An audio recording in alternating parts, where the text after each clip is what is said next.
This is so typical of the left, to immediately begin demonizing a messenger because they don't agree with the message. What I would say to anyone who tries to link this terrible tragedy to anyone who opposes abortion or opposes the sale of body parts is this is typical left-wing tactics. That GOP presidential candidate Carly Fiorina slamming the folks blaming rhetoric on the right for contributing to the Planned Parenthood shootings that killed 3 people in Colorado. Now, Planned Parenthood themselves disagree. It issued this statement, which reads in part, quote, "It is offensive and outrageous that some politicians are now claiming this tragedy has nothing to do with the toxic environment they helped create." Now, there are still a whole lot of questions about the shootings, but there is no question that this did not happen in a vacuum, and the political dialogue continues to get even more overheated. And let's not conflate this mass shooting to other mass shootings, but there are a couple things in common with just about all of them. All of them, you got a person, troubled person, crazy, whatever you want to say, and they got no trouble getting their hands on guns. Remember the Lafayette, Louisiana movie theater shooting a few months ago that killed 3 people? Shooter, Rusty Hauser, had a history of hateful and anti-government speech and postings. Then you got Dylan Roof. That's the guy facing murder charges for allegedly opening fire inside that black church in South Carolina over the summer. Don't forget about Jared Loughner. He's serving life in prison for killing 6 people in an event for Congresswoman Gabby Giffords and shooting the then Congresswoman in the head as well. Though those are just a few of the high-profile cases, and it seems, unfortunately, like it's happening just about every month here. Nobody, to be fair, of the politicians defended or justified that lunatic's actions in Colorado. We haven't heard from the shooter as to what his motivations were. But I gotta tell you, I was away when this happened, and I heard this, and I said, you know what? You could feel this building up. God forbid. Just imagine, guys, that somebody decided to target Syrian Americans right now, or did something at a mosque right now, or if anybody says, oh, this is totally unforeseeable. No, it's not. We live in a day and age where everybody wants to be a reality TV star that's running for president, and not just running for president, elected officials who have no governor on what they're going to say. The more outrageous, the more free TV you'll get, and then they throw up their hands and said, who knew? I'm telling you, at least, I find it so irresponsible, some of the things, and I'm saying this before it happens next time, and it's tragically, I think it will. There's such a lack of discretion, consideration who they're dealing with. You're getting people who believe the government's out to get them at all times, and they're feeding into this. And Richard, I'm not asking you to defend these folks here, but I don't remember it being this bad this often. I'm not going to, I don't plan on defending any of these folks 12, who commit crimes 16 years ago. No, I know you're not defending this. Unless there's a retainer involved.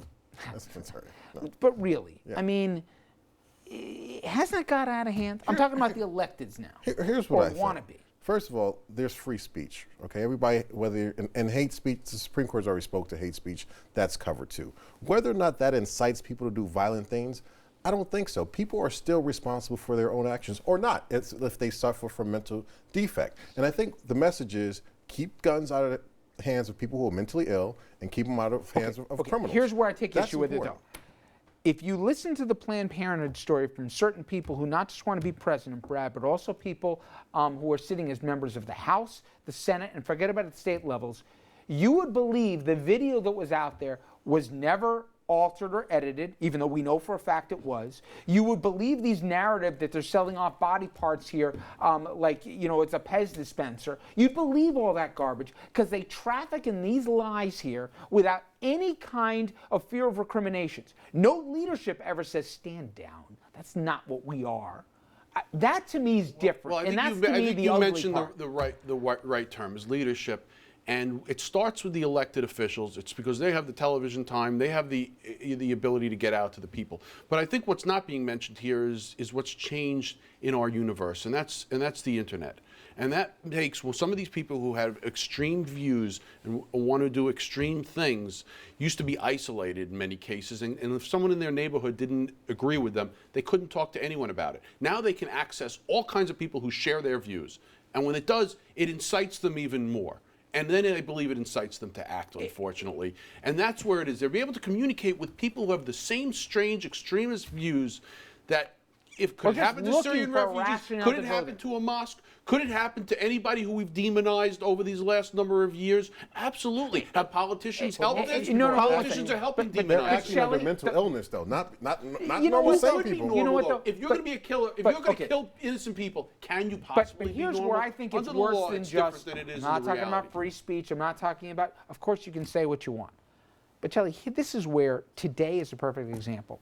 Donald Trump, as many of you know, has said repeatedly, quadrupling down, if you will, that he saw personally people in Jersey City by the thousands, he said, celebrating when the towers went down. Forget that the mayor of Jersey City, forget the police chief of Jersey City, none of them say that there's any attribution to any of that. Chris Christie, when presented with these statements 48, 72 hours ago, says, I don't remember it exactly that way. Today, because Trump went after him, Christie came out and said it didn't happen. To me, as offensive and ugly as Trump has been on so many things to women, the disabled, I can go down the list. What Christie did, the political cowardice of it, meaning he knew that it didn't happen, but he didn't want to offend anybody in the base until now that Trump took a shot at him, and now all of a sudden it never happened. That speaks to me that it's not just about the quick 15 minutes.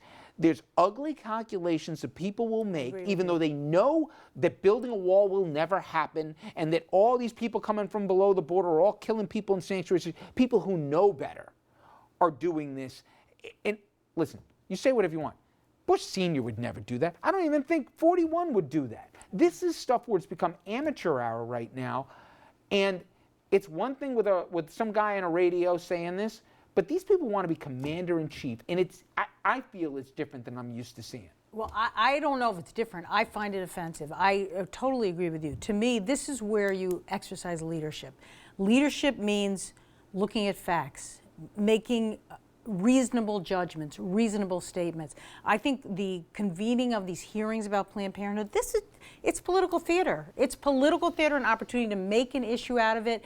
Whether it contributed, I think we won't know till we know more about this individual. Right. But the climate and the lack of leadership of someone saying like I think Bush Sr. would have said, this is not the time to have this hearing. This is not the time to engage in this conversation. The Trump lies. There is a sense that you can say anything and do anything as long as you get ratings and you do well in the polls. And I think it speaks, it's counter to our country's tradition of leadership. And let's not forget, gun lobbies and the rest, they put targets on Gabby Giffords because of her votes on gun issues, okay? Do we know that Loeffner saw that and went ahead? But it creates a climate where the ugliness is not completely unforeseeable. Anyway, we mentioned Donald Trump here, and he has had his meeting finally with black pastors that he's been talking about for days. The question is, will this backfire on him or not? We'll talk about that and more after this.